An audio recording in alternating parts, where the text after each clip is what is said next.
तो आज अध्याय 5 करेंगे, कर्म संन्यास योग। चैप्टर की समरी इस तरीके से है। चैप्टर में 29 श्लोकाज हैं, तो एक छोटा चैप्टर है। भगवत गीता में कुछ कुछ चैप्टर्स बहुत बड़े हैं, जैसे दूसरा अध्याय बहुत बड़ा था, 18वां अध्याय बहुत बड़ा होगा, मगर चैप्टर 5, चैप्टर 15 ये छोटे चैप्टर्स हैं, मगर इनके जो लर्निंग्स हैं वो बहुत ही प्रोफाउंड हैं। इसके 4 विभाग हमने किए हैं। पहला है कर्म संन्यास और कर्म योग, इन दोनों के बीच में क्या डिफरेंस है और इन दोनों को किस प्रकार से समझा जा सकता है। दूसरा 7 से 12 नंबर श्लोक में कर्म योग को किस प्रकार परफॉर्म करना है, उसको हम लोग पहले भी तीसरे अध्याय में कर चुके हैं और दूसरे में भी देख चुके हैं, मगर इसके ऊपर फिर से डिटेलिंग भगवान इस अध्याय के अंदर करेंगे। 13 से 16 जो श्लोक हैं, इसमें कर्ता कौन है और कर्मों का विधान क्या है, इसके ऊपर चर्चा है। तो अगर आपने पिछला सेशन देखा है, हमने उसमें कुछ श्लोक छोड़े थे चौथे अध्याय के अंदर, और हमने ये बताया था कि उसको हम लोग 5वें चैप्टर के साथ करेंगे। तो अभी ये 13 से 16 जो श्लोक हैं और जो चौथे अध्याय में हम श्लोक छोड़ चुके हैं जो इसी सब्जेक्ट मैटर से पर्टेन करते हैं, तो उन सबको इकट्ठा ही लेंगे हम। और लास्ट में हम लोग देखेंगे 17 से 29 नंबर श्लोक में कि मुक्ति क्या है और किस प्रकार से परमात्मा के ऊपर अपना ध्यान केंद्रित करने से व्यक्ति मुक्ति प्राप्त कर सकता है। और मुक्ति के बारे में कुछ जनरल जो गलत धारणाएं हैं वो भी देखेंगे और सही उसका अर्थ क्या है वो भी समझने की कोशिश करेंगे। तो 4 इस तरीके से हम लोग पाठ करेंगे। तो अभी चलते हैं हम लोग। सबसे पहला कर्म संन्यास और कर्म योग क्या है उसको समझते हैं। तो ये चैप्टर शुरू होता है, 5वां अध्याय शुरू होता है। वो प्रेजेंटेशन आती है, अभी प्रेजेंटेशन नहीं दिखाई दे रही। प्रेजेंटेशन आपको दिख नहीं रही है? Presentation is not visible. It's visible, Mataji. It's visible? Yes. Okay. तो कुछ लोगों को विजिबल नहीं हो रहा है क्या बीच में अभी?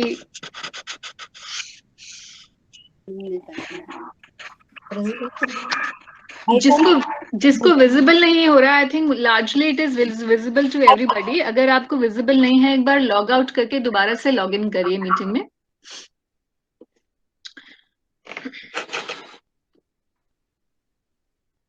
तो ये चैप्टर जो है, ये अध्याय शुरू होता है, इसका बेसिस इस अध्याय का ये है कि पहले ही अर्जुन कृष्ण से ये पूछेंगे कि कर्म संन्यास बेहतर है या कर्म योग बेहतर है। कर्म संन्यास का मतलब है ज्ञान योग, जिसके बारे में चौथे अध्याय में भगवान ने अर्जुन को बताया। और जब ये बताया ज्ञान योग के बारे में, तो ये बताया कि किस प्रकार ज्ञान से उत्तम इस दुनिया में कोई भी चीज नहीं है और कैसे अज्ञानता का जो पर्दा है उसे ज्ञान की तलवार से अर्जुन आप काटिए। ये बोलकर उन्होंने चौथा अध्याय संपन्न किया। उससे पहले तीसरे अध्याय में भगवान ने अर्जुन को कर्मयोग की शिक्षा दी थी। अब कर्मयोग में भी भगवान ने निष्काम कर्मयोग को एक बहुत ही उत्तम पथ बताया।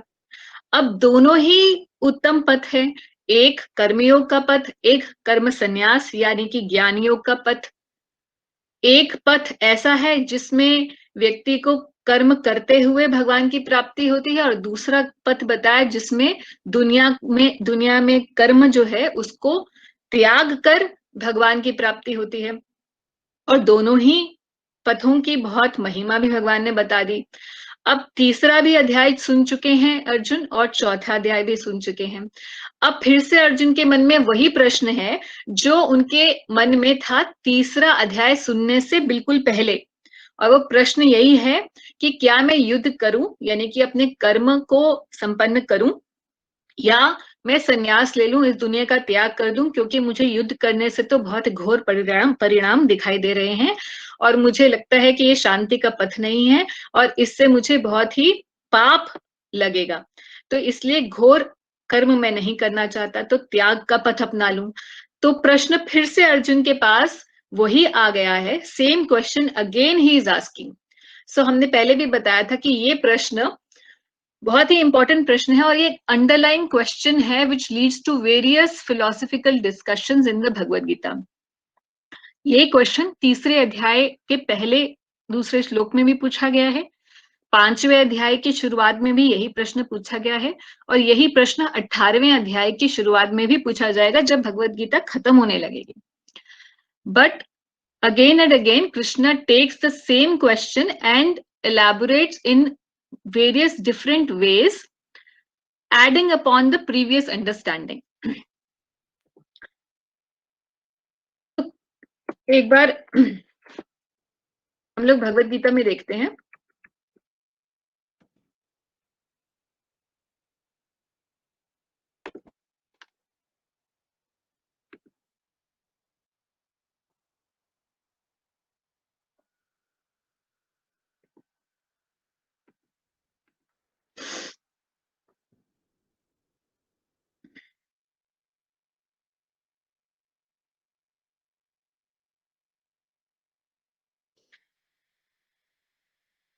तो अर्जुन सबसे पहले प्रश्न पूछ रहे हैं 5वें अध्याय में कि हे कृष्ण, पहले आप मुझसे कर्म त्यागने के लिए कहते हैं और फिर भक्ति पूर्वक कर्म करने का आदेश देते हैं।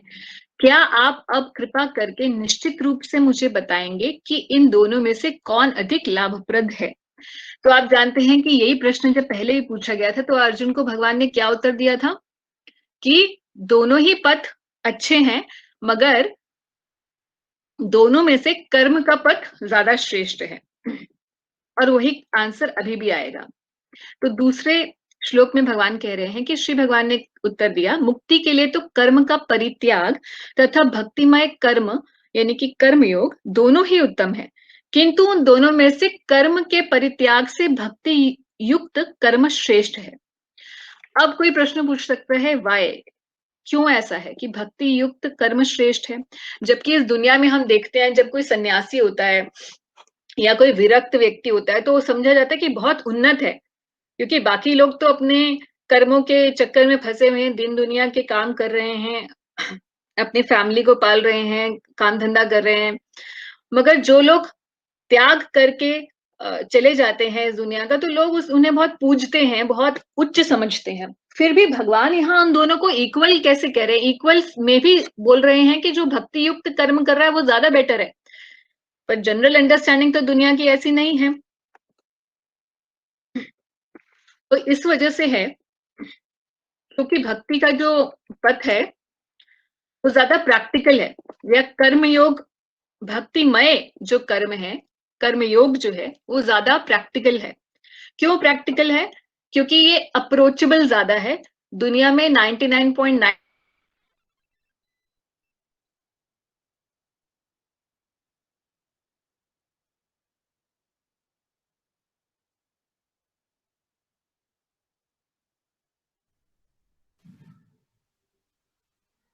You are not audible.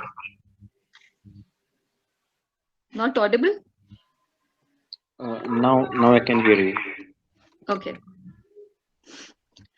So हमने पिछली बार भी हम बता रहे थे कि सेकंड चैप्टर में जब हमने नेचर ऑफ सोल पढ़ा था तो हमने ये पढ़ा था कि the nature of soul is to be always active. तो जीवात्मा का नेचर सिर्फ देहबद्ध अवस्था में ही ऐसा नहीं है कि हम एक्टिव रहते हैं और हमेशा कुछ न कुछ काम में रत रहते हैं, बल्कि मुक्ति के बाद भी जीवात्मा का नेचर यही है कि वो हमेशा कार्यरत ही रहती है भगवान की सेवा में।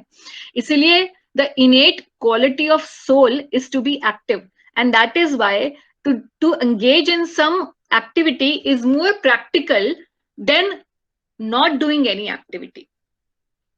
तो कर्म संन्यास यानी कि इस दुनिया के जितने कर्म हैं उनसे संन्यास ले लेना, ये एक ऐसा पथ है जो बहुत कम लोग कर सकते हैं, जिनके हृदय में वास्तविक एक विरक्ति शुद्धि का लेवल आ चुका है।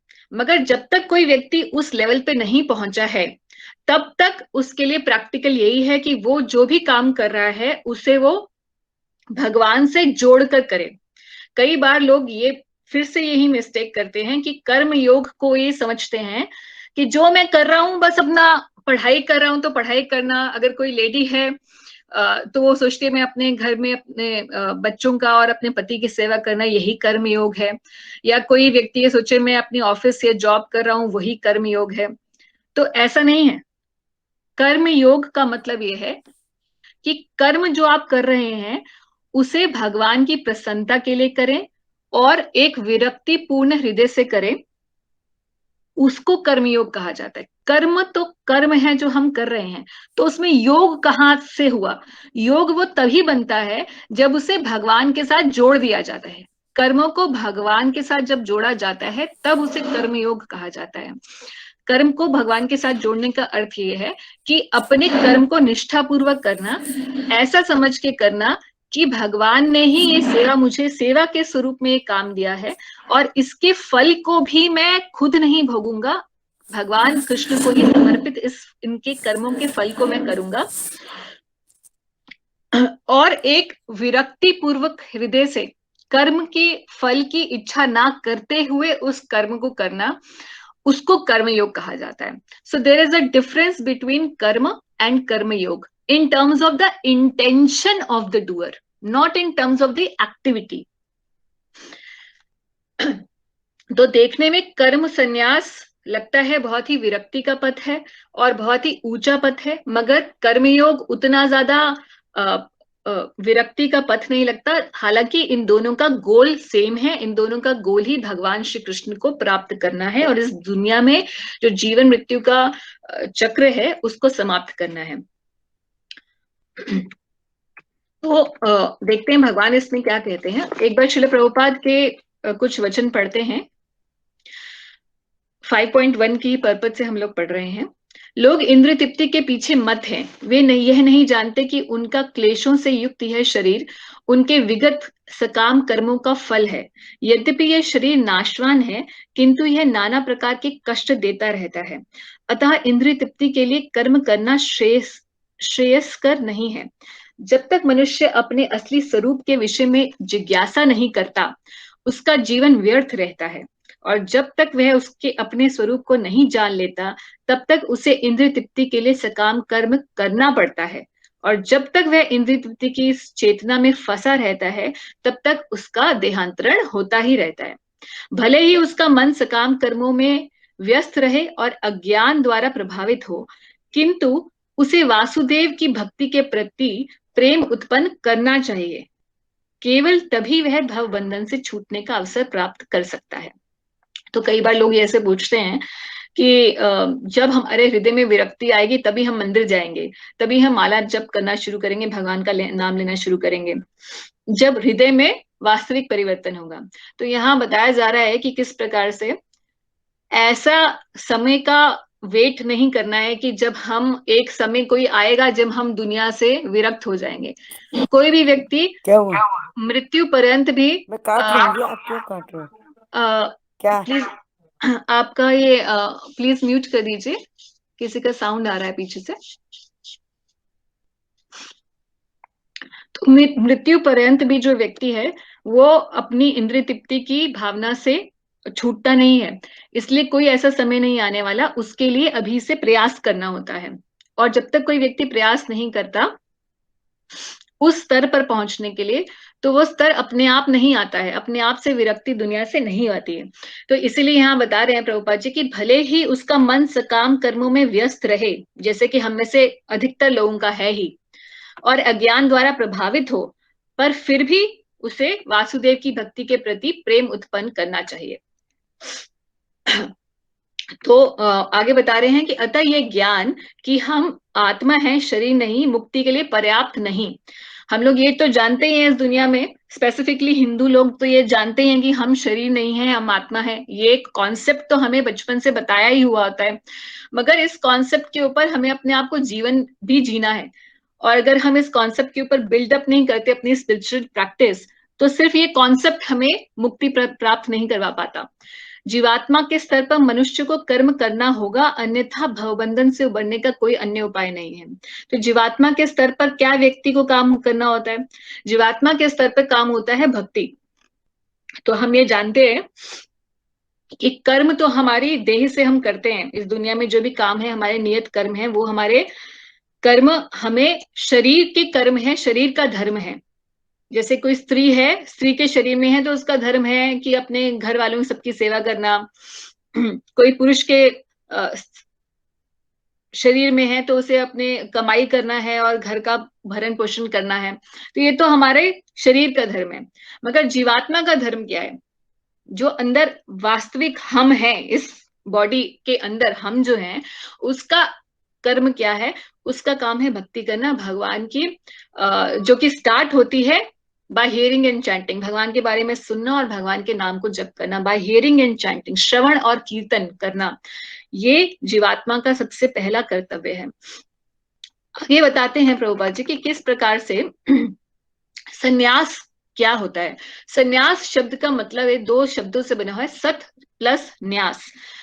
सत के लिए अगर कोई न्यास करे, अगर वो कोई त्याग करता है परम सत्य को जानने के लिए और उसकी प्राप्ति के लिए, उसे कहा जाता है संन्यास। तो संन्यास तभी पूर्ण माना जाता है जब ये ज्ञात होता है कि संसार की प्रत्येक वस्तु भगवान की है और कोई भी वस्तु का स्वामित्व ग्रहण नहीं कर सकता। वस्तुतः मनुष्य को यह समझने का प्रयत्न करना चाहिए कि उसका अपना कुछ भी नहीं है, तो फिर संन्यास का प्रश्न ही कहां उठता है। जो व्यक्ति ये समझता है कि सारी संपत्ति कृष्ण की है, वह नित्य सन्यासी है। तो ये बहुत ही इंपॉर्टेंट बात है कि संन्यास का मतलब केवल अपनी आश्रम को बदलना नहीं है, अपने घर बार को छोड़ना नहीं है और गेहूं वस्त्र पहन लेना, यही संन्यास नहीं है। संन्यास का मतलब ये है, वास्तविकता ये है उसकी, हृदय से ये समझना कि वास्तविक रूप में मेरा तो कुछ है ही नहीं। छोड़ने का तो प्रश्न तब आता है जब वो मेरा होता। तो मैं त्याग किस बात का करूं?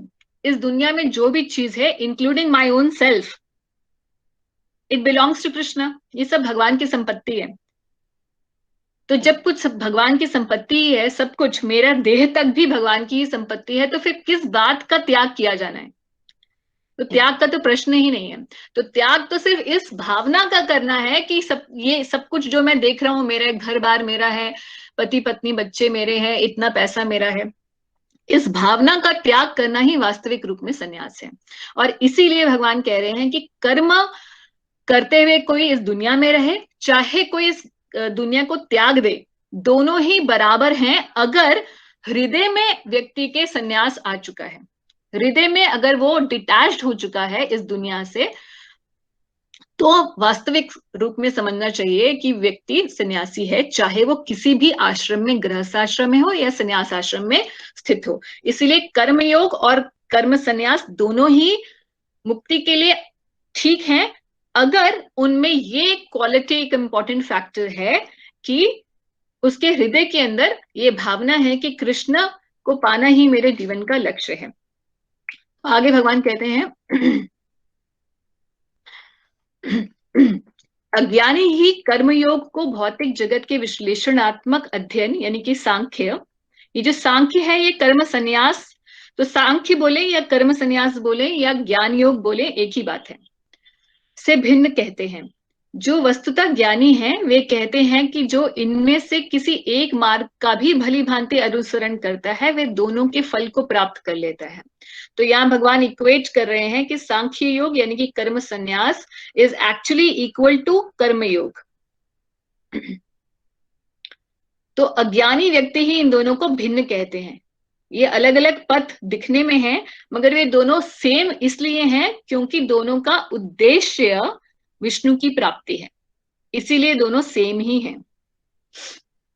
तो भगवत गीता का मेन थीम यही है कि अलग अलग प्रकार के योग पद्धति भगवान बताकर यही बताना चाहते हैं कि किस प्रकार जीवन मृत्यु के चक्र से व्यक्ति छूट सकता है। तो चाहे इस पथ को अपनाए, सांख्य के पथ को यानी कि कर्म संन्यास के पथ को, चाहे कोई भक्ति पूर्वक कर्म करे यानी कि निष्काम कर्म योग का पालन करे, दोनों ही पथ सेम है।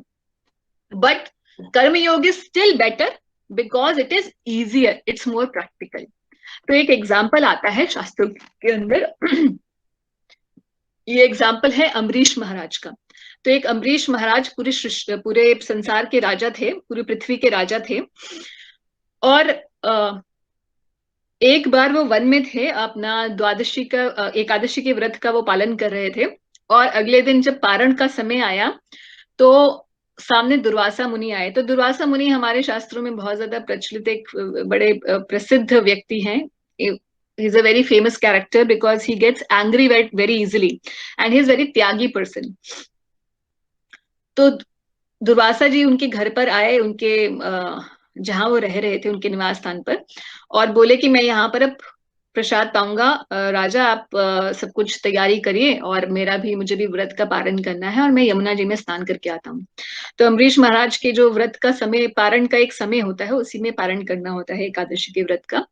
और वो समय जब निकल जा रहा था तो उन्होंने अब ब्राह्मणों से पूछा कि मुझे क्या करना चाहिए। तो उन्होंने कहा कि आप थोड़ा जल ले सकते हैं, जल पीने से आप खाएंगे भी नहीं, और दुर्वासा मुनि के आने से पहले तो ऐसे कुछ खाना नहीं चाहिए क्योंकि वो आपके घर पे आज भोजन के लिए आने वाले हैं। तो अम्बरीश महाराज ने थोड़ा सा जल पी लिया, और ये जब देखा दुर्वासा मुनि को पता चल गया अपनी योग शक्ति से, और वो आए और उन्होंने अपने जटा से कृत्य एक राक्षस उत्पन्न किया अम्बरीश महाराज को मारने के लिए। मगर अम्बरीश महाराज भगवान के बहुत बड़े भक्त थे और ये बात दुर्वासा जी नहीं जानते थे। और जैसे ही वो कृत्या उत्पन्न हुई, राक्षस उत्पन्न हुआ, तो सुदर्शन चक्र जो है भगवान विष्णु का अपने आप वहां प्रकट हो गया, जैसे आप देख रहे हैं या पिक्चर में भी दिखाया है। और ये सुदर्शन चक्र जो है पीछे पड़ गया दुर्वासा जी के, इतना तेज से, इतनी अग्नि थी, काट भी नहीं रहा था उनके सर को, मगर उनको इतनी प्रचंड अग्नि से जो है बड़े विचलित हो गए दुर्वासा जी। हर एक लोक में गए, शिव जी के लोक में गए और ब्रह्मा जी के पास गए, भगवान विष्णु के पास भी गए। फिर आखिर में जो है सुदर्शन चक्र तभी माने जब दुर्वासा जी अम्बरीश के चरणों में पड़े और उनसे क्षमा याचना की।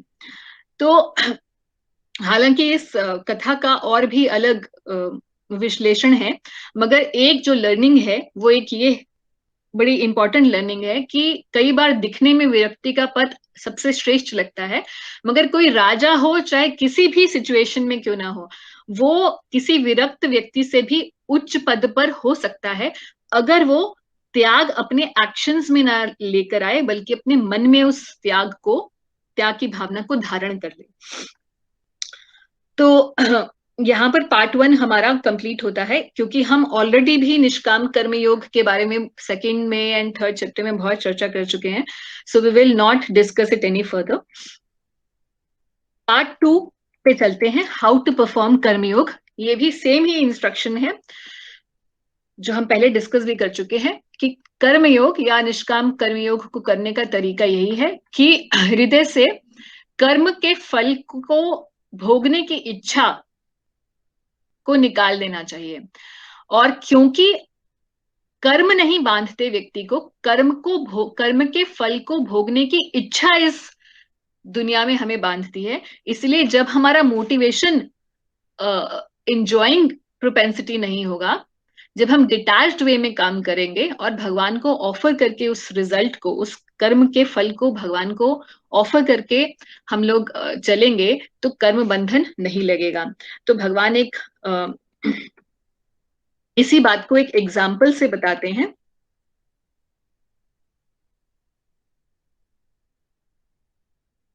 कृष्ण कहते हैं कि जो व्यक्ति, 10वां श्लोक पढ़ रही हूं मैं, जो व्यक्ति कर्म फलों को परमेश्वर को समर्पित करके आसक्ति रहित होकर अपना कर्म करता है, तो 2 इंपॉर्टेंट बातें, कर्म फलों को परमेश्वर को समर्पित करके, और दूसरा आसक्ति रहित होकर अपना कर्म करता है, वह पाप कर्मों से उसी प्रकार अप्रभावित रहता है जिस प्रकार कमल पत्र जल से अस्पृश्य रहता है।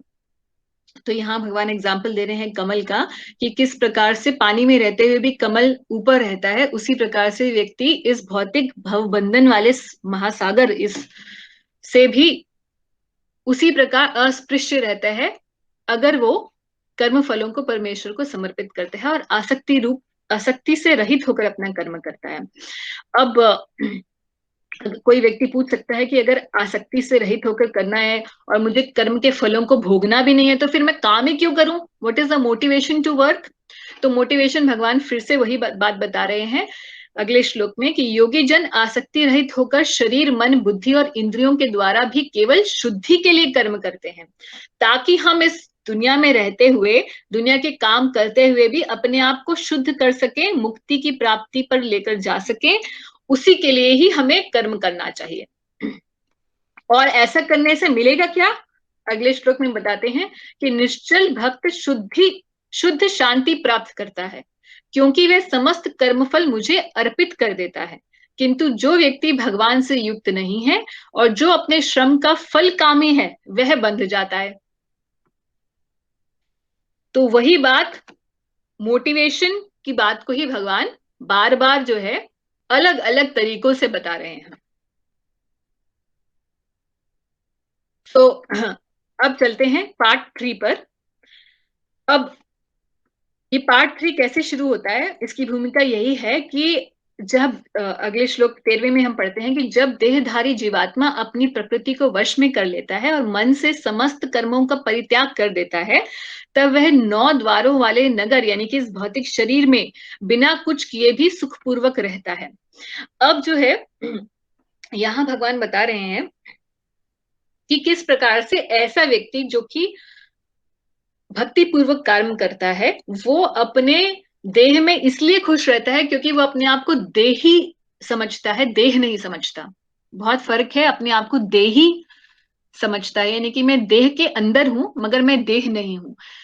जब व्यक्ति ऐसा समझता है तो वो समझ जाता है कि मेरी स्थिति क्या है, प्रकृति क्या है, यानी कि ये जो शरीर जो है प्रकृति के द्वारा दिया गया है, मैं जीवात्मा हूं, भगवान का अंश हूं, और इस पूरे रिलेशनशिप को बिटवीन द सुपर सोल, परमात्मा, मटेरियल नेचर एंड हिमसेल्फ, इस रिलेशनशिप को वो समझता है। तो इस रिलेशनशिप की बात जो है अगले सेक्शन में हम लोग करते हैं। क्या रिलेशनशिप है परमात्मा का, हमारा और इस भौतिक प्रकृति का, और इसी बात पर चर्चा शुरू होती है कि कर्ता व्यक्ति कौन है, क्या हम करता है, जीवात्मा करता है, या भौतिक प्रकृति करता है, या परमेश्वर ही करता है हर चीज के। तो हमने ये बहुत ही सुना हुआ है कि इस दुनिया में कोई भी चीज, एक पत्ता भी भगवान की मर्जी के बिना नहीं हिलता। तो फिर लोग ये बोलते हैं कि जो इतना सब कुछ गलत हो रहा है तो इसके लिए तो भगवान ही जिम्मेवार होने चाहिए। फिर भी सब लोग ये भी जानते हैं कि अगर मैं कोई अच्छा काम करता हूं तो मुझे उसका अच्छा फल मिलता है, कुछ बुरा काम करता हूं तो मुझे बुरा फल मिलता है, तो इसका मतलब तो मैं जिम्मेवार हुआ।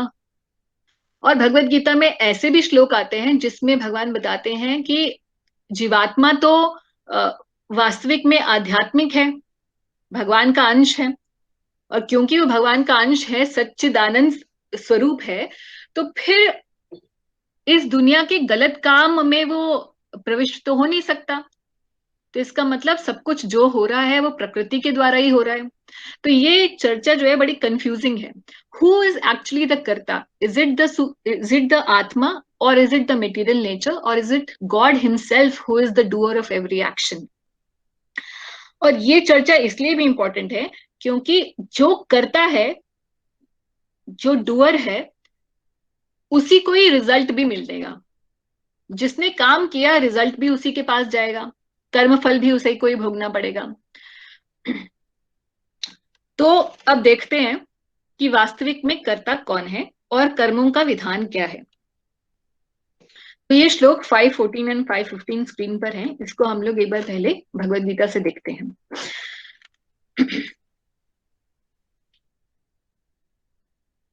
शरीर रूपी नगर का स्वामी देहधारी जीवात्मा ना तो कर्म का सृजन करता है, ना लोगों को कर्म करने के लिए प्रेरित करता है, ना ही कर्म फल की रचना करता है। यह सब तो प्रकृति के गुणों द्वारा ही किया जाता है। अब इस श्लोक से ऐसा लगता है कि जो शरीर में रहने वाला जो देहधारी जीवात्मा है वो तो कोई काम करता ही नहीं है, सारा काम तो प्रकृति के 3 गुण यानी कि रजोगुण, सतोगुण और तमोगुण के द्वारा ही संपन्न हो रहा है। अगला श्लोक पढ़ते हैं। परमेश्वर ना तो किसी के पापों को ग्रहण करता है और ना ही पुण्यों को। इसका मतलब भगवान भी किसी के पाप और पुण्य के जिम्मेदार नहीं है, यानी कि परमेश्वर तो बिल्कुल सेपरेट हो गए, परमेश्वर भी डूअर नहीं है। किंतु सारे देहधारी जीव उस अज्ञान के कारण मोहग्रस्त रहते हैं जो उनके वास्तविक ज्ञान को आच्छादित किए रहता है। तो अब कैसे समझें कि वास्तविक रूप में कर्ता कौन है?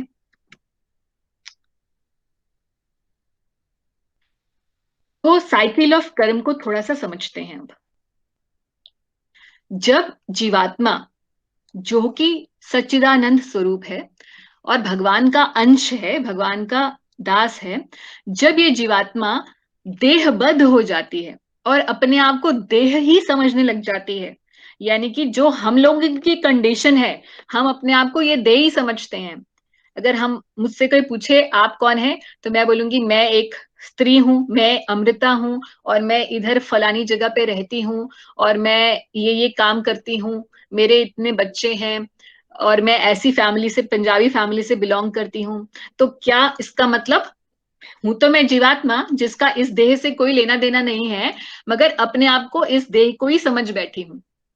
तो जब ऐसी अवस्था होती है जिसको अविद्या कहा जाता है, तो ऐसी अविद्या जब रहती है तो उससे पाप करने की प्रवृत्ति यानी कि कूट उत्पन्न होता है।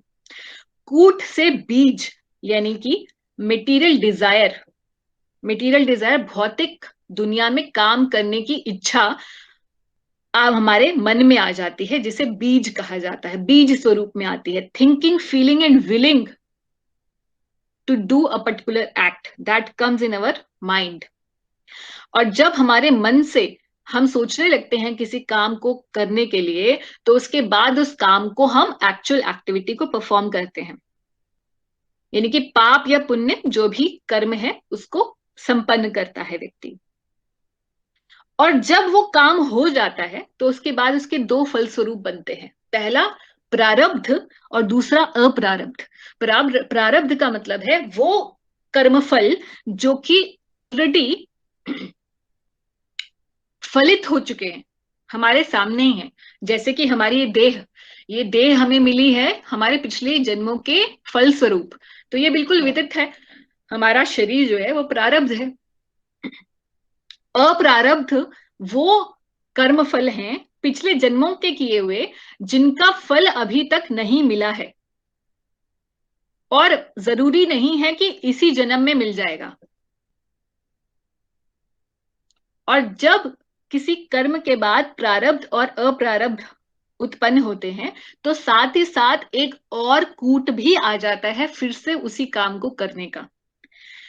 इसको एक बहुत ग्रॉस एग्जाम्पल से समझते हैं। मान लीजिए कि मेरे को पिज्जा खाना बहुत पसंद है, ये कूट मेरे अंदर है, I have this tendency that I want to eat pizza. फिर मेरे मन में आया बीज कि अब मुझे, मेरे माइंड में आ गया I want to eat pizza, let me order some pizza. फिर मैंने वो काम किया, एक्चुअल एक्टिविटी, मैंने पिज्जा एक्चुअल में खाया। फिर हम पहुंचे प्रारब्ध और अप्रारब्ध पे, यानी कि पिज्जा खाने से फल स्वरूप हुआ क्या, अभी जो काम हुआ इमीडिएटली मेरे पेट में थोड़ा सा दर्द होना शुरू हो गया, वो प्रारब्ध है, मुझे दिख रहा है। और अप्रारब्ध क्या है, वो अभी नहीं दिख रहा, मगर वो दिखेगा हो सकता है 4-5 साल बाद, जब मेरे इंटेस्टाइन जो है खराब होने लगेगी, आंतें सड़ने लगेंगी, तो वो अप्रारब्ध होगा। मैं सोचूंगी अरे 5 साल बाद मैं सोचूंगी क्यों मेरी तबीयत इतनी खराब हो रही है। ये नहीं पता कि वो वास्तविक रूप में मेरे जो 5 साल पहले किया था ये कर्म, उसका अप्रारब्ध अब मिल रहा है, संचित फल अब मिल रहा है। और जब हम खाते हैं कुछ या हम वो कोई एक्टिविटी करते हैं, तो क्योंकि मैंने एक बार पिज्जा खाया, अब देयर इज अनदर कूट, another proclivity, the proclivity to eat pizza again and again, the taste builds up and the habit to do the same act builds up and I will again do the same act. तो इस तरीके से पाप और पुण्य का चक्कर चलता रहता है, और हर चीज का पहले कूट होता है, बीज होता है, कर्म होता है, कर्म के बाद प्रारब्ध और अप्रारब्ध मिलते रहते हैं, और किस जन्म में मिलेंगे पता नहीं है, ये हमारे हाथ में नहीं है। और उसके बाद फिर से कूट उत्पन्न हो जाता है हर कर्म का, और इस तरह से again and again the living entity is in the संसार बंधन। तो अब कौन फिर करता है, वेदांत सूत्र इस बारे में बताते हैं। The Lord is never partial to any living entity. The living entity is responsible for his own acts. The Lord only gives him facility through the agency of material nature, the external energy. तो भगवान किसी के प्रति भी partial नहीं है। जब भी कोई जीवात्मा कोई भी काम करना चाहता है इस दुनिया में, तो क्योंकि ये जड़ जगत है और हम हैं आध्यात्मिक, तो इस जड़ जगत में कोई भी कर्म करने के लिए हमें प्रकृति द्वारा दी गई देह के अंदर उसको इस्तेमाल करते हुए ही कोई कर्म करना पड़ता है।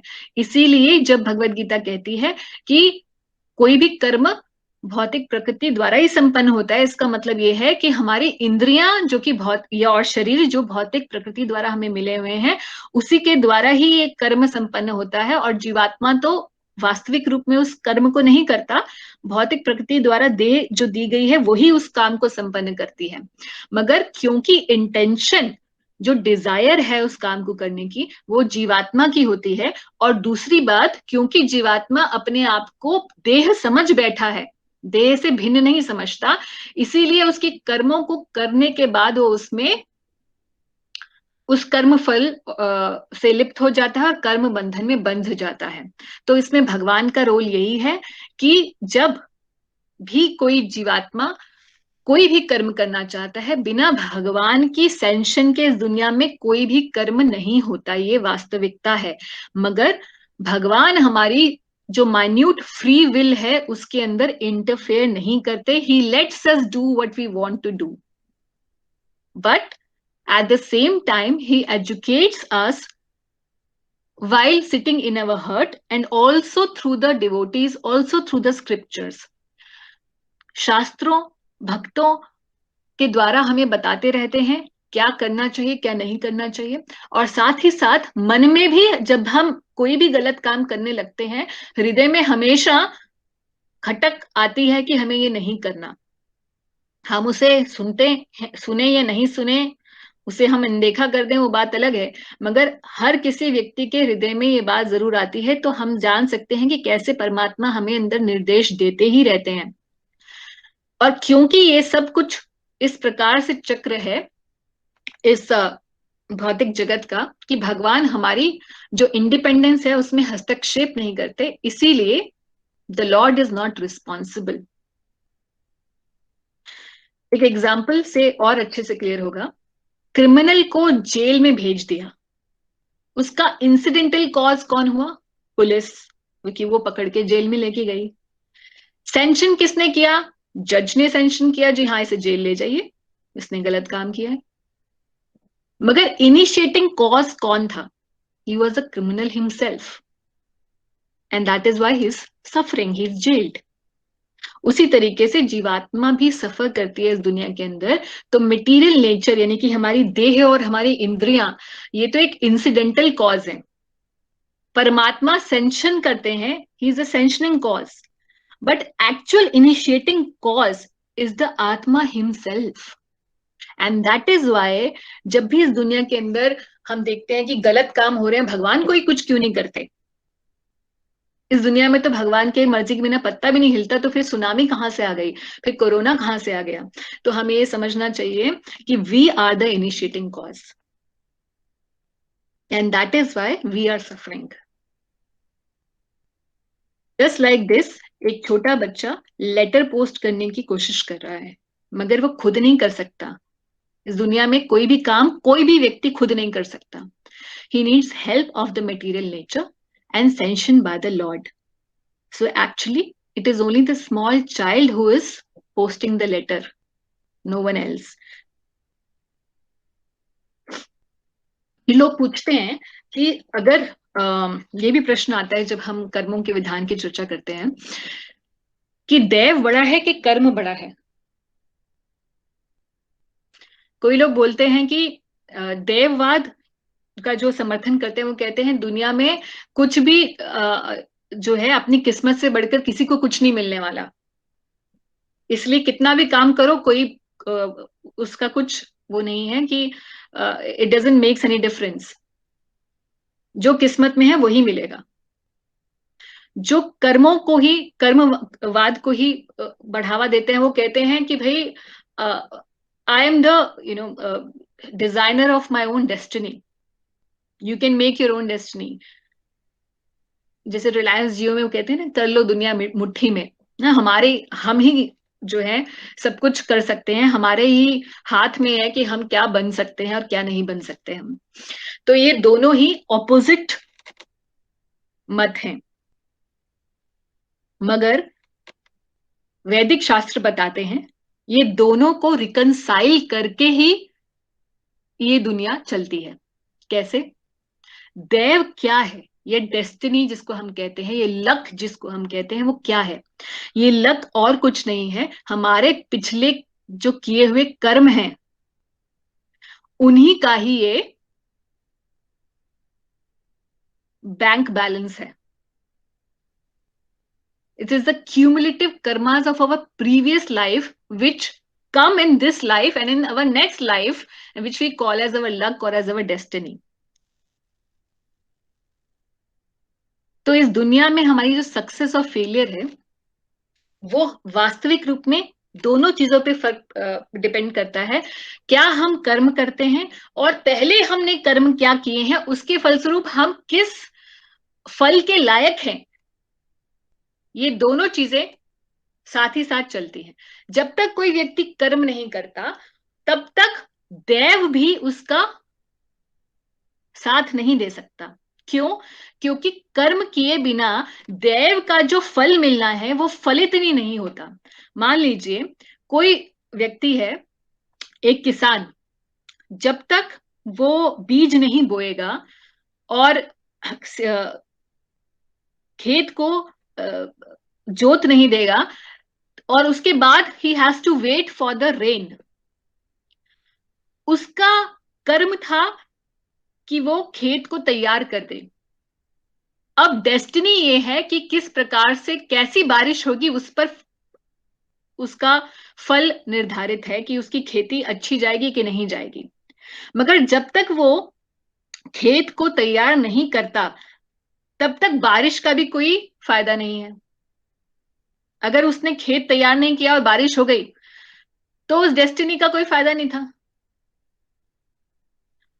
और अगर सिर्फ वो डेस्टिनी की ही ऊपर आधारित रहते कि नहीं जो होगा देखा जाएगा, मुझे तो कुछ कर्म करने की जरूरत ही नहीं है, तो वो डेस्टिनी भी अपने आप, चाहे अच्छी डेस्टिनी भी क्यों ना हो, किसी की अच्छा लक भी क्यों ना हो, वो फल उसे मिलेगा ही नहीं।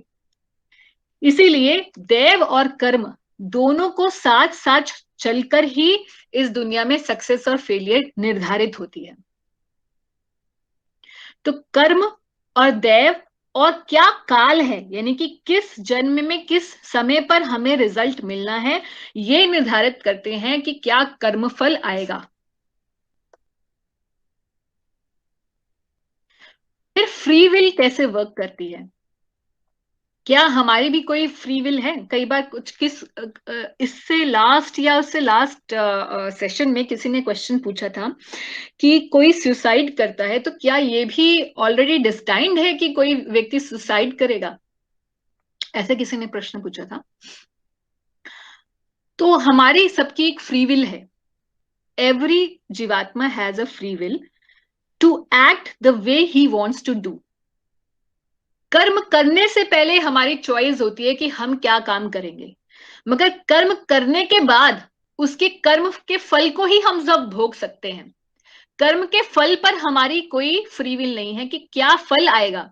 इसीलिए भगवान भगवत गीता के अंदर कहते हैं कि आप जो है केवल कर्म करने का अधिकार है, फल पर तुम्हारा अधिकार नहीं है, क्योंकि फल जो है वो निर्धारित होगा हमारे पिछले संचित कर्मों से, यानी कि प्रारब्ध अप्रारब्ध क्या है उसके ऊपर बेस्ड होगा कि क्या कर्म फल मिलेगा हमें, और वो भी हम डिसाइड नहीं करते कि किस समय मिलेगा। तो एक महाभारत में ये बड़ी अच्छा प्रसंग आता है जब धृतराष्ट्र जो है विदुर जी को ये कहते हैं कि द्यूत क्रीड़ा से पहले विदुर जी कहते हैं आप ये द्यूत क्रीड़ा रोक दीजिए हे राजा, इसका परिणाम अच्छा नहीं होगा। तो धृतराष्ट्र कहते हैं कि नहीं, अब तो प्लान हो चुका है, और दुर्योधन जो है वो कह रहा है कि अब तो हमें इसे नहीं रोकना चाहिए, सब कुछ तैयारी हो चुकी है। और वैसे भी विदुर जी आप जब हैं हमारे साथ, और भीष्म देव हैं और कृपाचार्य जैसे ऐसे महान आप लोग सब लोग हैं, तो उसके बाद फिर क्या बुरा हो सकता है हमारा, इसलिए जो द्यूत क्रीड़ा होनी है वो उसको तो होने ही दीजिए, जो होना है वो तो होना ही है, इसलिए अब इसमें क्या इंटरफेयर करना। तो विदुर जी उस समय कहते हैं कि हे राजन, ये हमारे कर्म हमारा दैव निर्धारित नहीं करता, कर्म के केवल फल को ही निर्धारित करता है। तो इसका मतलब द्यूत क्रीड़ा करना या ना करना कर्म है, जिसको हमारे पास फ्री विल है, चॉइस है कि हम परफॉर्म करें या ना करें। मगर एक बार हमने वो कर दिया तो उसका जो कर्म फल है उस पर हमारा कोई भी अधिकार नहीं है। सो choice exist before performing the Karma and not afterwards. कोई व्यक्ति एक क्लिफ पे खड़ा है, अब वो गिरे या नहीं गिरे, उसके जीवन में ऐसी सिचुएशन हो गई है कि अब वो बस आत्महत्या करना चाहता है। हो सकता है दैव ऐसा हो, उसकी ऐसा लक है, उसका ऐसा फेट है, उसने कोई ऐसे गलत काम किए हैं कि उसके जीवन में ऐसी सिचुएशन आ गई है, मगर अभी भी उसकी फ्री विल है कि वो जंप करे या ना करे। मगर एक बार जब उसने जंप कर दिया तो उसकी कॉन्सिक्वेंसेस के ऊपर उसका कंट्रोल नहीं है। Therefore it is important कि what is happening to us is not that important, because वो तो हो चुका है हमारी पास्ट डीड्स के हिसाब से। what will happen to us that we can't decide, but how we react to what has happened to us, what is happening to us, that is important, because here we can make a change. Because of my destiny I may be in a particular situation which may be very bad situation, but now what am I going to do with that situation? That is in my hand. That is what free will is. कई बार लोग ये भी कहते हैं कि अभी क्यों पिछले जन्मों के कर्मों से मैं भुगत रहा हूं, वो पिछले जन्म थे, मैं किया था मैंने कुछ गलत, और अब उसका क्यों मुझे फल मिल रहा है, इसी जन्म में क्यों नहीं मिल जाता। तो कुछ कर्म जो हैं उनका फल बहुत जल्दी मिलता है, और कुछों का फल बहुत लेट मिलता है। हो सकता है अगले जन्म में मिले, हो सकता है 10, 20, 50, 100 जन्मों के बाद मिले। क्यों? क्योंकि उस कर्म फल को देने का अभी समय ही उपयुक्त नहीं है। इसके लिए एक बहुत ही प्रसिद्ध प्रसंग महाभारत से आता है, जब धृतराष्ट्र ये पूछते हैं कि मेरे 100 पुत्रों का क्यों वध हुआ, क्यों मुझे देखना पड़ा, तो उन्हें बताया जाता है कि किस प्रकार वो पिछले 50 बर्थ्स बिफोर, 50 जन्म पहले वो एक शिकारी थे जिन्होंने किसी चिड़िया के 100 अंडे एक ही बार में नष्ट कर दिए थे, और इसी वजह से उन्हें भी अपने 100 पुत्रों का वध अपनी आंखों के सामने देखने को मिला। तो पूछते हैं भाई 50 जन्म पहले मैंने ये काम किया था, तो उसी टाइम क्यों नहीं मिल गया मुझे उसका फल। तो उत्तर यही मिलता है कि 100 पुत्र किसी के हों उसके लिए पुण्य इतने होने चाहिए व्यक्ति के। अब आपको 50 जन्म लेकर उतने पुण्य आपने अर्जित किए कि आपके 100 पुत्र हों, और जब आप हो गए हैं तो अब जो है वो कर्म फल आपको मिल रहा है। तो ऐसा हमारी लाइफ में भी होता है, हम काम करते हैं इस महीने और सैलरी मिलती है हमें अगले महीने। सो इट्स अ डिलेड फल। कर्म अभी हो रहा है, फल मिल रहा है अगले महीने। किसान खेती करता है अभी, 5 महीने बाद फसल होती है। So karma is now and the result is delayed. हम अभी सेविंग करते हैं, पेंशन फंड में डालते हैं, और हमें उसका फल कब मिलता है? जब हम बूढ़े हो जाते हैं, पेंशन जब हम रिटायर हो जाते हैं तब उसका रिजल्ट मिलता है।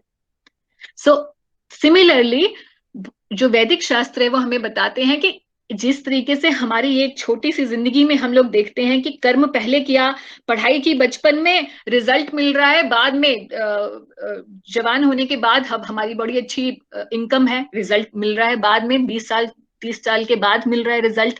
उसी तरीके से हम जीवात्मा जो है वो केवल शरीर चेंज करती रहती है, और एक eternal living entity is eternal. तो हर जन्म में कुछ ना कुछ काम करती रहती है, और शरीर चेंज करती है वो तो ऐसे ही है जैसे ड्रेस का चेंज होना। और इसीलिए अगर हम इटर्निटी के प्लेटफॉर्म पर देखें तो हम ये क्वेश्चन ही नहीं पूछेंगे कि एक पिछले जन्मों का जो कर्मफल है उसके लिए मैं क्यों अभी भोग रहा हूं। क्यों ऐसा ही है, मान लीजिए मैंने सुबह साड़ी पहनी थी और साड़ी पहन के मैंने जो है पिज्जा खाया, और अब मैं शाम को जो है मैंने अपनी ड्रेस चेंज कर लिया और मैंने पैंट शर्ट पहन लिया, और मैं बोलूं कि अब मुझे पेट दर्द क्यों हो रहा है। उसी तरीके से है जैसे मैंने पिछले जन्म में एक दूसरी ड्रेस पहनी हुई थी, और इस जन्म में मुझे उस कोई काम किया था, उसका रिजल्ट इस जन्म में मिल रहा है, और मैं बोल रही हूँ कि इस जन्म में मुझे क्यों रिजल्ट मिल रहा है पिछले जन्मों का। तो पिछले जन्म जो है और ये जन्म, ये तो केवल चेंज ऑफ ड्रेस है। The person inside who has actually perform that act, that person has not changed.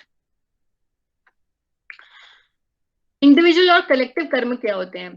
तो कई बार कर्म जो है, प्रकृति इस तरीके से एक्ट करती है कि इंडिविजुअली तो हमें अपने अपने कर्मों का रिएक्शन मिलता ही है, but on a global level या एक यूनिवर्सल लेवल पर भी सभी व्यक्तियों को एक कलेक्टिवली रिएक्शन मिलता है सिंफुल एक्ट्स का।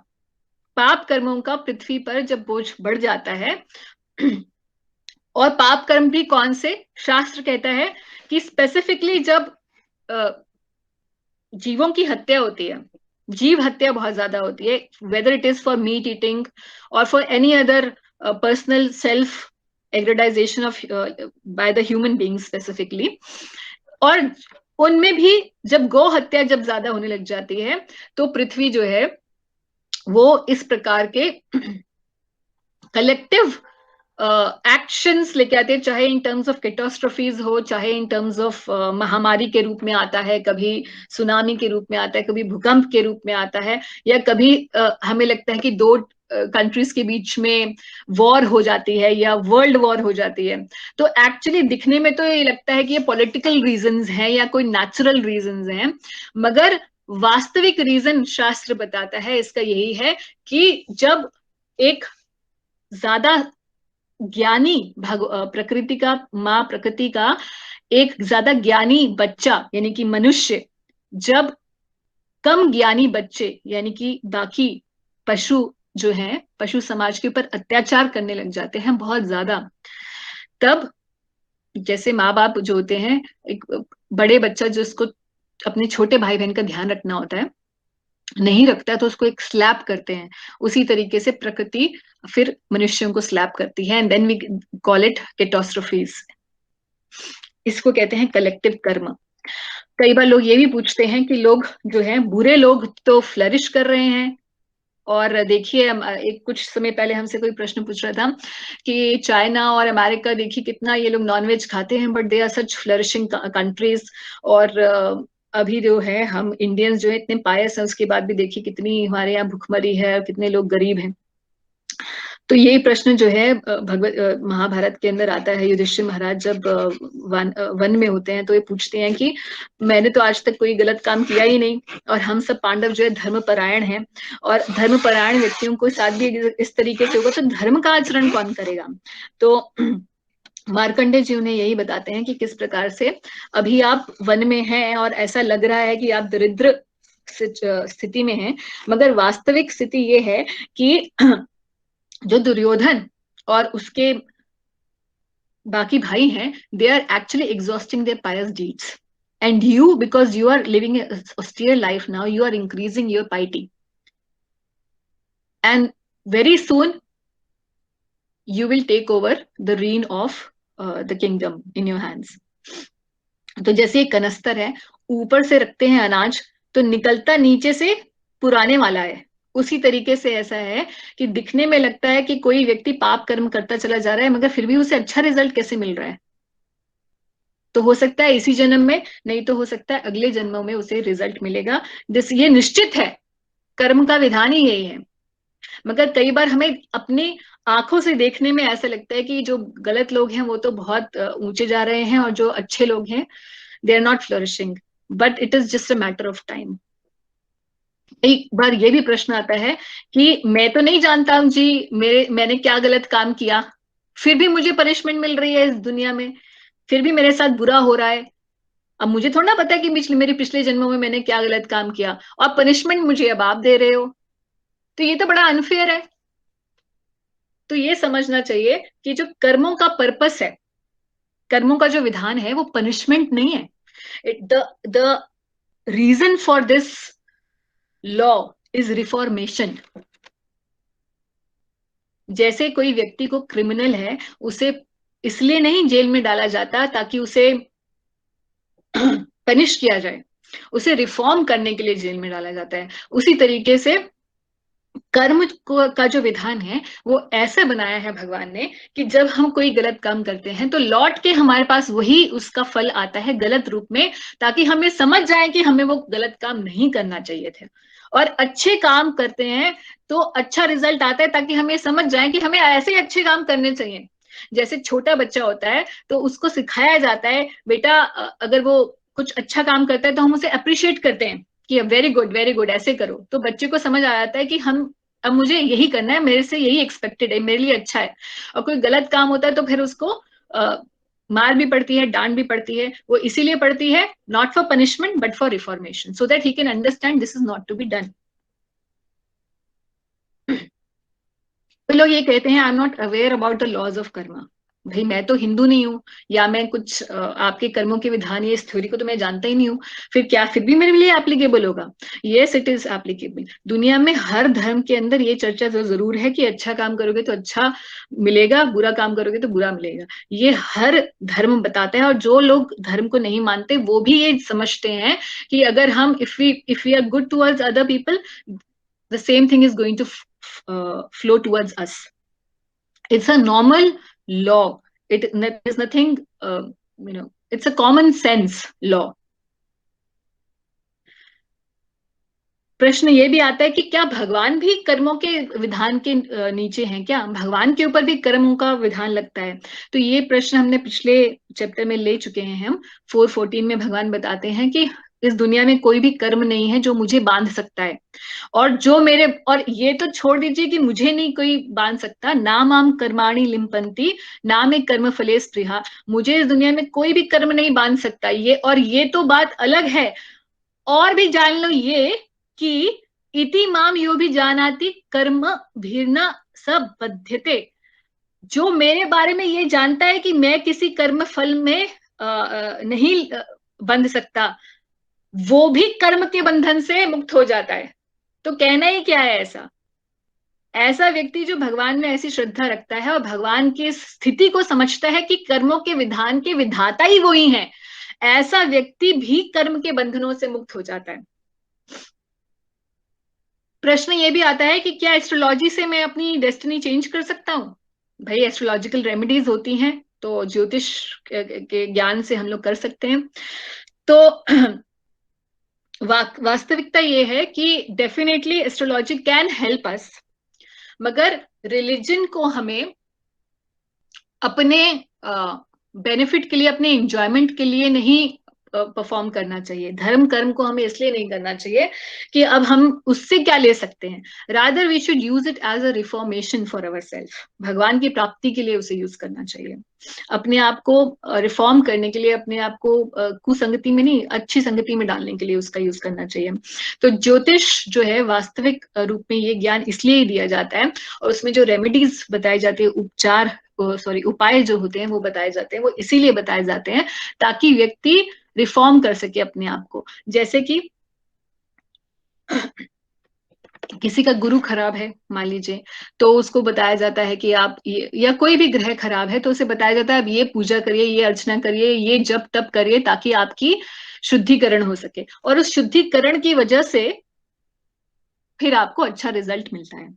मगर एस्ट्रोलॉजिकल रेमेडीज हमेशा काम नहीं करती. दे मे और मे नॉट वर्क. पहली बात तो होता है ये है कि जब हम कोई भी उपाय करते हैं तो हमारे जो वो कर्म है, कर्मों का जो बहुत तीव्रता से हमारी तरफ कर्म के फल आ रहे थे, वो डिलेड हो जाते हैं या कट कट के मिलते हैं. कर्मों के फल तो मिलते ही मिलते हैं, मगर रेमेडीज उस व्यक्ति के लिए अच्छे से काम करती हैं जो एक अपने आप को रिफॉर्म करने की इच्छा लेकर उन रेमेडीज को करता है. फॉर एग्जाम्पल, कोई व्यक्ति ने पिछले जन्म में अपने वाइफ से या हस्बैंड से ढंग से उनके साथ रहा नहीं, उनको अब्यूज किया, तो इस जन्म में उसका शुक्र नीच हो जाएगा, तो now he will have a bad marriage, so he will have to tolerate bad relationship. अब वो व्यक्ति जाता है एस्ट्रोलॉजर के पास और बोलता है मुझे रेमेडी दे दो, शुक्र की रेमेडी दे दो। शुक्र की रेमेडी वो लेकर आता है, हाँ जी ये दान कर दीजिए, सफेद चावल, सफेद दूध, दही, शुक्रवार के दिन जो है चांदी, ये जाके आप मंदिर में दान कर दीजिए। अब मंदिर में दान तो वो करता है, मगर if he does not work towards having a good relationship by changing himself, by being more cooperative, by being more tolerant in relationships, by being a sweet pleasant speaker, if he does not changes himself, if he does not reforms himself, is it possible that the remedy will change his marital status, the married problems, the problems in his marriage life? It's not possible. Similarly मान लीजिए किसी का मंगल खराब है, तो मंगल खराब होता है तो उसका मतलब क्यों, पहली बात तो वो मंगल खराब क्यों हुआ, क्योंकि पिछले जन्म में उसने काम क्या किया था, वायलेंस की, अननेसेसरी वायलेंस अगर कोई करता है, चाहे पशुओं की तरफ चाहे दूसरे व्यक्तियों की तरफ, तो उसका मंगल खराब होता है। अब इस जन्म में आया वो, उसने ज्योतिष को दिखाया जी मेरा मंगल खराब है। अब मंगल खराब है, उसका रीजन तो पीछे ये है, अब उसको कोई बता दे जी आप सिर्फ जो है हनुमान चालीसा पढ़ लीजिए मंगल ठीक हो जाएगा, या आप ये उपासना कर दीजिए तो हो जाएगा, तो वो तो ठीक है, रेमेडी तो वर्क करेगी टू सम एक्सटेंट, मगर अगर आप अपने आप को रिफॉर्म करके वॉयलेंस का पथ, अहिंसा का पथ नहीं छोड़ते हैं, सबसे पहले मीट ईटिंग नहीं छोड़ता कोई व्यक्ति, तो कैसे पॉसिबल है कि उसका मंगल ठीक हो जाएगा? So astrology can help only when we have the spirit of reformation.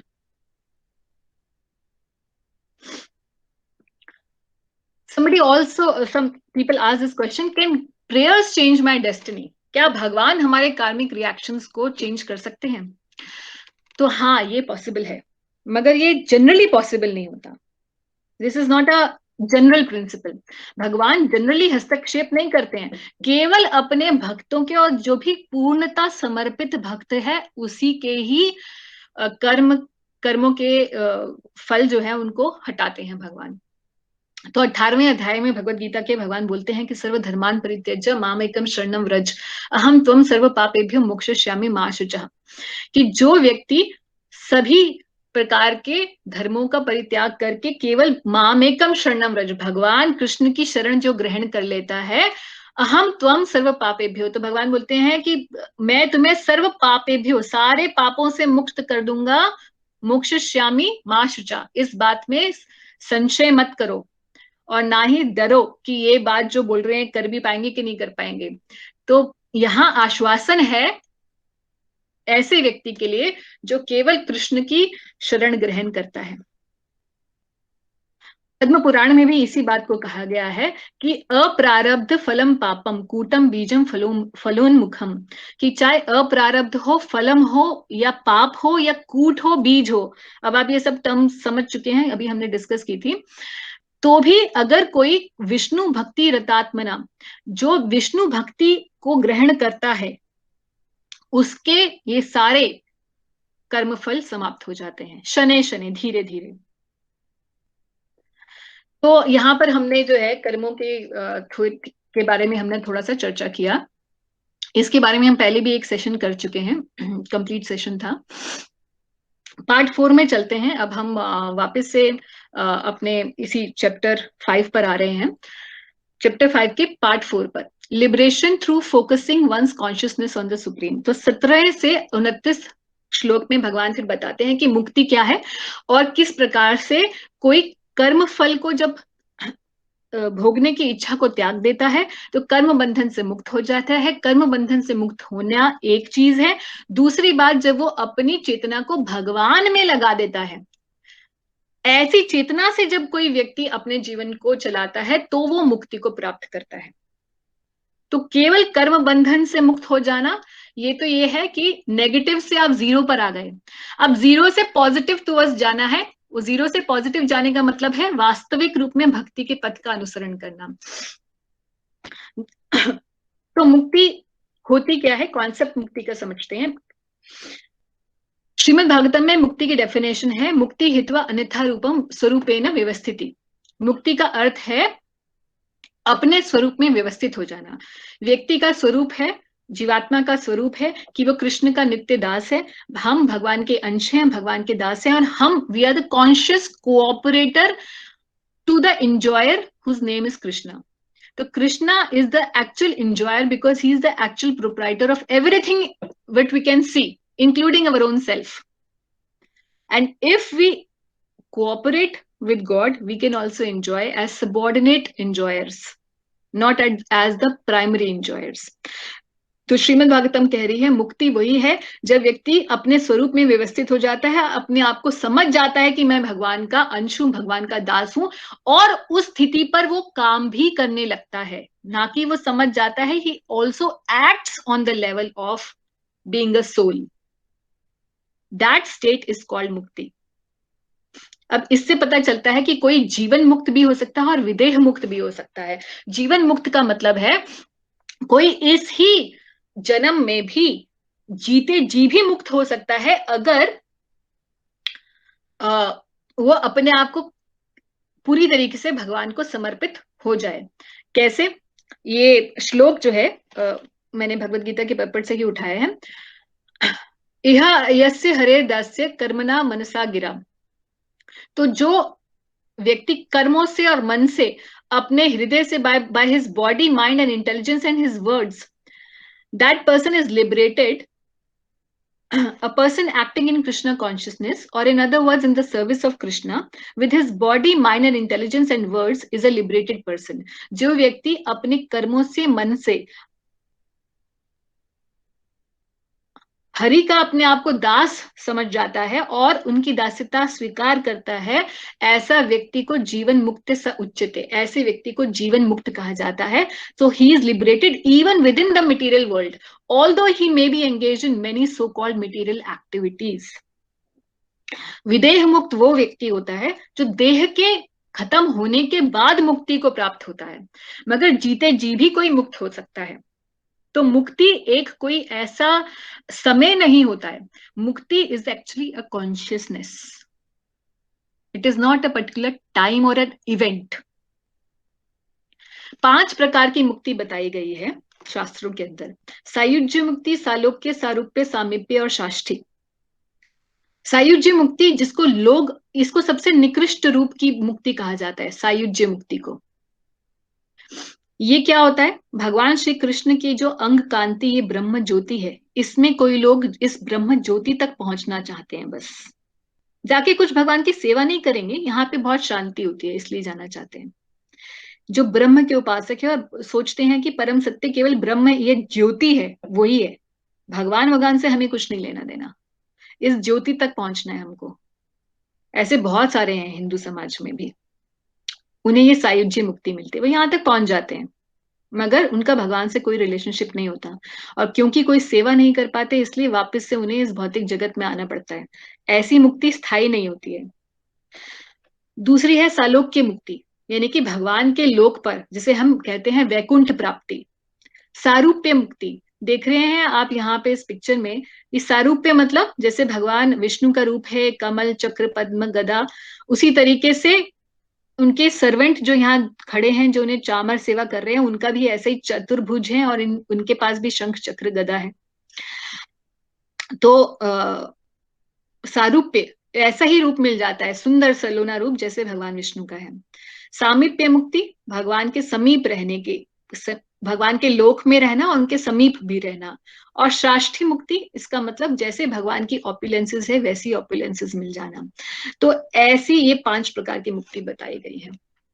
तो ये तो हमने थोड़ा सा कॉन्सेप्ट देखा मुक्ति होती क्या है।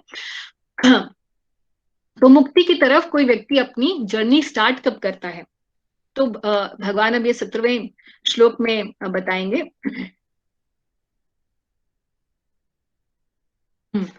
जब मनुष्य की बुद्धि, मन, श्रद्धा तथा शरण सब कुछ भगवान में स्थित हो जाते हैं, तभी वह पूर्ण ज्ञान द्वारा समस्त कल्मश से शुद्ध होता है और मुक्ति के पथ पर अग्रसर होता है।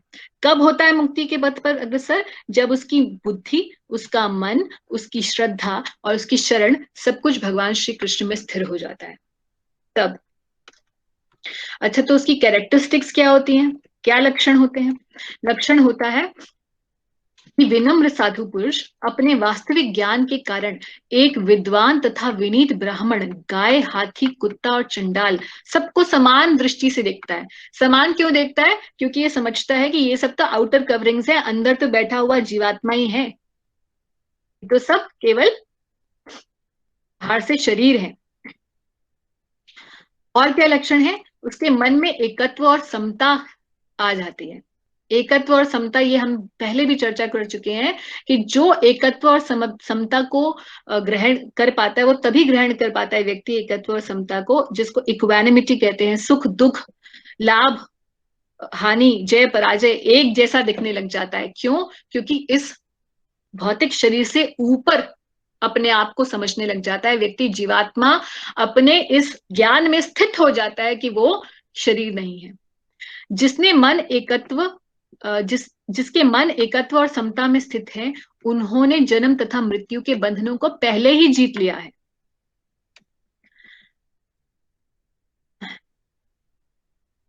जो ना तो प्रिय वस्तु को पाकर हर्षित होता है और ना ही अप्रिय को पाकर विचलित होता है, जो स्थिर बुद्धि है, जो मोह रहित है और भगवत विद्या को जानने वाला है, वह पहले से ही ब्रह्म में स्थित हो रहता है। तो ये कैरेक्टरिस्टिक्स इस तरीके से भगवान बता रहे हैं और जीवन मुक्त के बारे में बता रहे हैं कि ऐसा मुक्त पुरुष भौतिक इंद्रिय सुख की ओर आकृष्ट नहीं होता, अपितु सदैव समाधि में रहकर अपने अंतर के आनंद का अनुभव करता है। इस प्रकार स्वरूप सिद्ध व्यक्ति परम ब्रह्म में एकाग्रचित होने के कारण असीम सुख भोगता है। तो यहाँ पर भगवान ने बता दिया कि क्या मुक्ति क्या होती है, मुक्ति की जर्नी कैसे होती है, ऐसे व्यक्ति कैरेक्टरिस्टिक्स क्या होती हैं, और फिर आगे एक बड़ा सुंदर दृष्टांत से बताते हैं जो कि इस अध्याय के अंत में आ रहा है कि पीस फॉर्मूला, शांति का संदेश भगवान ये देते हैं कि शांति ऐसे ही व्यक्ति को मिल सकती है जो ये समझता है, लास्ट श्लोक है इस चैप्टर का,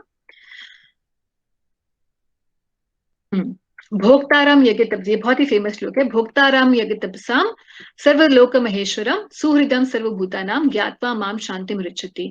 जो व्यक्ति मुझे समस्त यज्ञों तथा तपस्याओं का परम भोक्ता, समस्त लोकों तथा देवताओं का परमेश्वर एवं समस्त जीवों का उपकारी एवं हितैषी जानकर मेरे भावनामृत में पूर्ण पुरुष भौतिक दुखों से शांति लाभ करता है।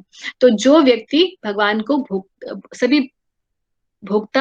सभी प्रकार की तपस्याओं का भोक्ता, यज्ञों का भोक्ता और सर्वलोक महेश्वर समझता है, और साथ ही साथ ये सब होते हुए भी, सर्वलोक महेश्वर होते हुए भी कृष्ण क्या है? सुहृदम सर्वभूतानाम, सबके सुहृद हैं, सबका हित चाहने वाले हैं।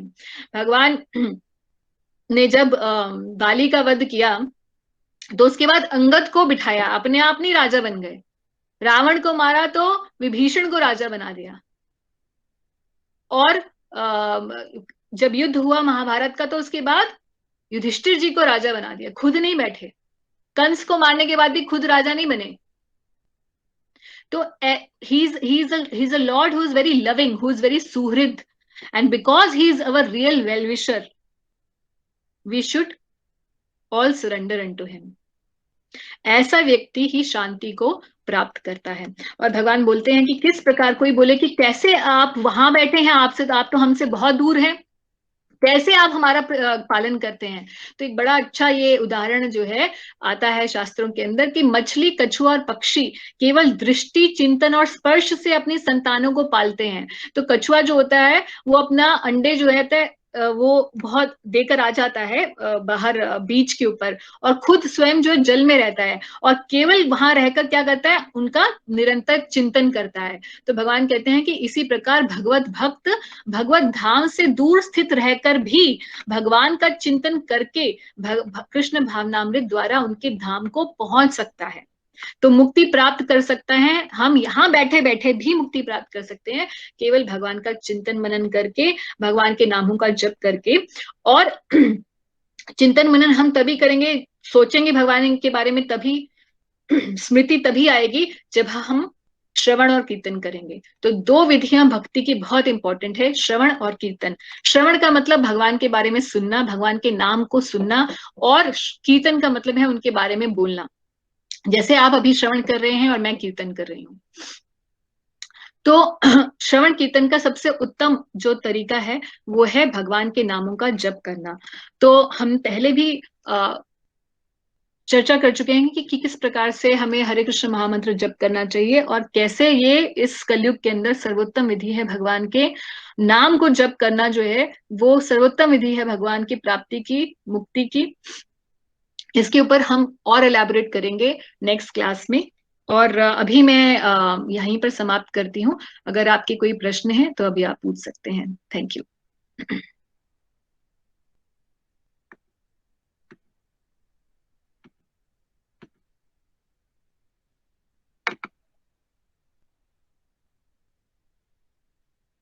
मोनिका जी का प्रश्न है, doesn't past life regression therapy interfere with our destiny?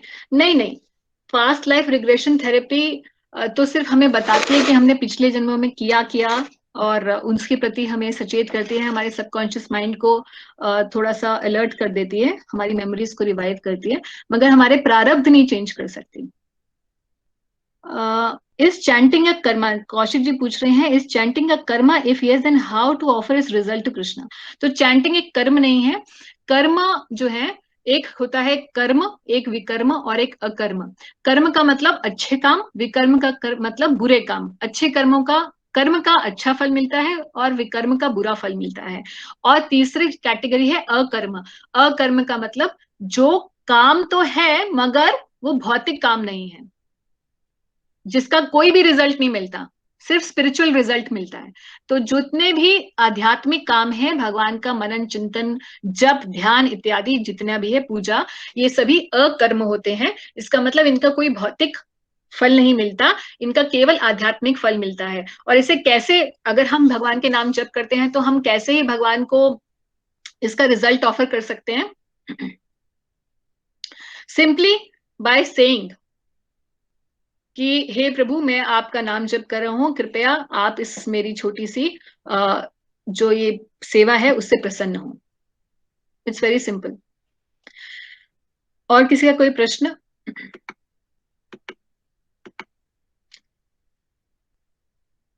आप में से कितने लोग ऐसे हैं जिन्होंने पिछले आज को मिला के हमारे 5 सेशन हो चुके हैं, कितने लोग ऐसे हैं जिन्होंने सारे सेशंस या अधिकतर सेशंस अटेंड किए हैं?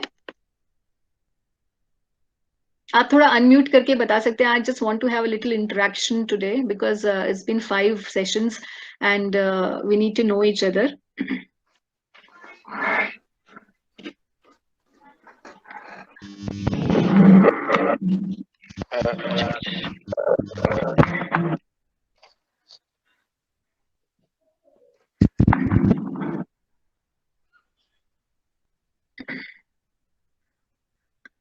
दीपा मलिक,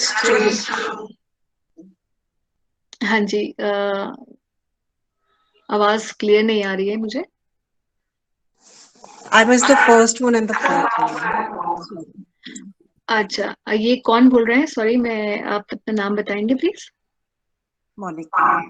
मोनिका जी। अच्छा, आपने फर्स्ट एंड फोर्थ किया है? First and fourth miss करा because first का बहुत late पता लगा था, so I could not join. Okay okay yeah. Okay. तो मोनिका जी, आप you have also started chanting, have you started chanting? Yes, I have been chanting. I've been chanting even before I started the sessions. Okay, that's wonderful. Thank तो you. आप किसी मंदिर से जुड़े हुए हैं ऑलरेडी या फिर आप दिल्ली एनसीआर में हैं या बाहर हैं? I'm in the NCR. I'm in Meerut. Okay okay, all right, There wonderful. was another question which I posted. हाँ जी। Is there the same thing as Sanchit Karma? Is there same as sanchit karma? हाँ जी, तो संचित कर्म वही जो अप्रारब्ध है या संचित कर्म है, जिनका अभी फल नहीं मिला है, वही देव है। Okay, thank you. Ji, Radhe अच्छा, Radhe. राधे राधे। अब अविनाश जी, आप तो जब करते हैं एंड आपने किया है सारे अटेंड, यस। हरिशंकर त्यागी जी, आपसे बात हुई है अभी, और आपने ये भी बताया है कि आप थोड़ा जब अभी नहीं करते क्योंकि अभी हम लोगों ने डिस्कशन नहीं किया कि कैसे, what is the benefit of chanting Hare Krishna mahamantra. तो मैं अगले सेशन में जो है आगे मैं थोड़ा टाइम स्पेंड करूंगी इस बात के ऊपर। कि कैसे हमें जप करना चाहिए और उसके क्या फायदे हैं। एक प्रश्न आया है, can we know about our past deeds and their results that we get in this life, is there any list? Can we know about our past deeds, हमने क्या क्या किया है और उसका क्या, तो आप ये प्रश्न पूछना चाहते हैं कि हमने क्या क्या कर्मों से क्या रिजल्ट मिलते हैं, ऐसा प्रश्न है?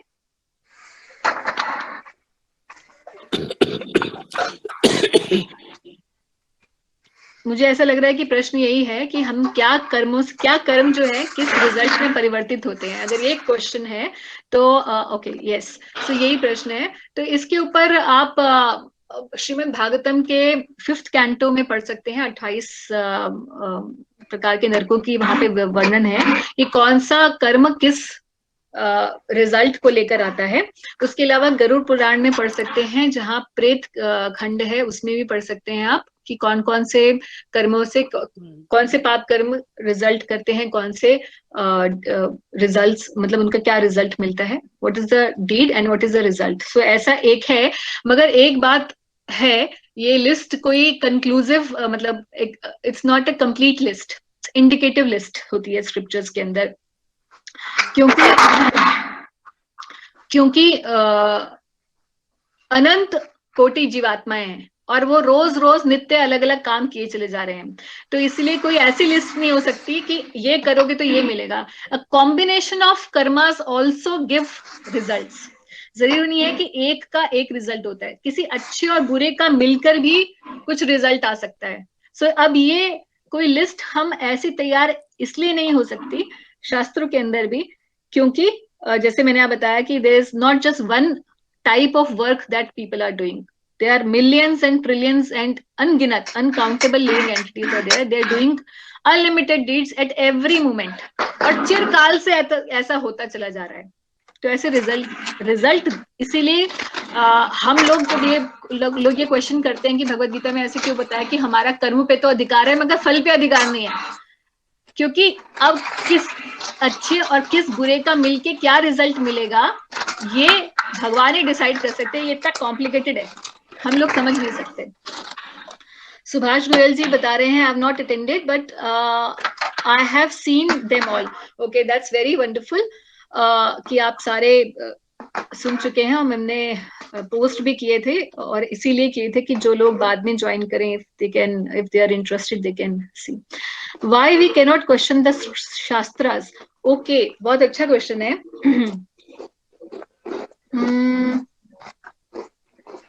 Why we cannot question the shastras? तो ये एक 3 तरीके से हम लोग ज्ञान को, the answer is very elaborate, मैं आपको शॉर्ट में बता रही हूँ सिर्फ। पहली बात तो भगवान जो है, भगवान की वाणी ये शास्त्र है, and just like god is unquestionable, similarly his vani is unquestionable.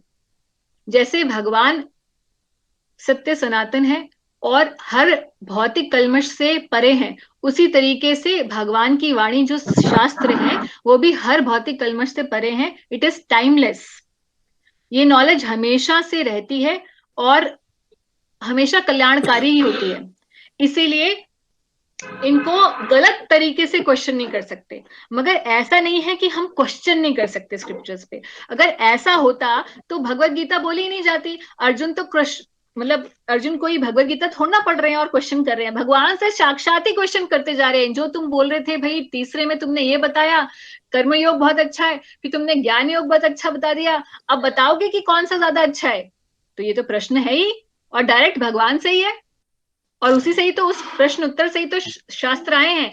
मगर जब हम ये कहते हैं कि हम क्वेश्चन करें स्क्रिप्चर्स में, तो वो क्वेश्चन अपने, वो जिज्ञासा या वो प्रश्न जो अपने उन्नति के लिए होना चाहिए। मगर जो आजकल समाज में होता है कि लोग क्वेश्चन करते हैं स्क्रिप्चर्स को कि अरे कौन, कैसे आप बता सकते हो, कैसे प्रूव कर सकते हो कि कृष्ण थे या महाभारत का युद्ध हुआ था या राम जी थे, मैं तो नहीं मानता। तो ऐसे व्यक्ति जो क्वेश्चन करते हैं, अश्रद्धावान व्यक्ति जो क्वेश्चन करता है, तो उसका क्वेश्चन जो है वो उसको ले डूबता है।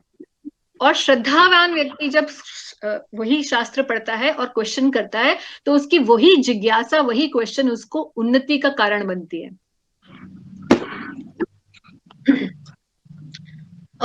ईशा गुप्ता जी बोल रही हैं, I always try to attend और watch the session later but haven't been able to watch last 2 sessions until now. Your sessions are helpful in understanding the Bhagavad Gita concept. Okay, thank you very much. So Subhash ji, आपका प्रश्न को मैं उत्तर दे पाई?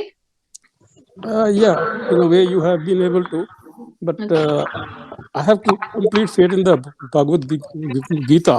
हाँ जी। However, I feel that Shri Krishna ji was talking to Arjun ji at 5,000 years back.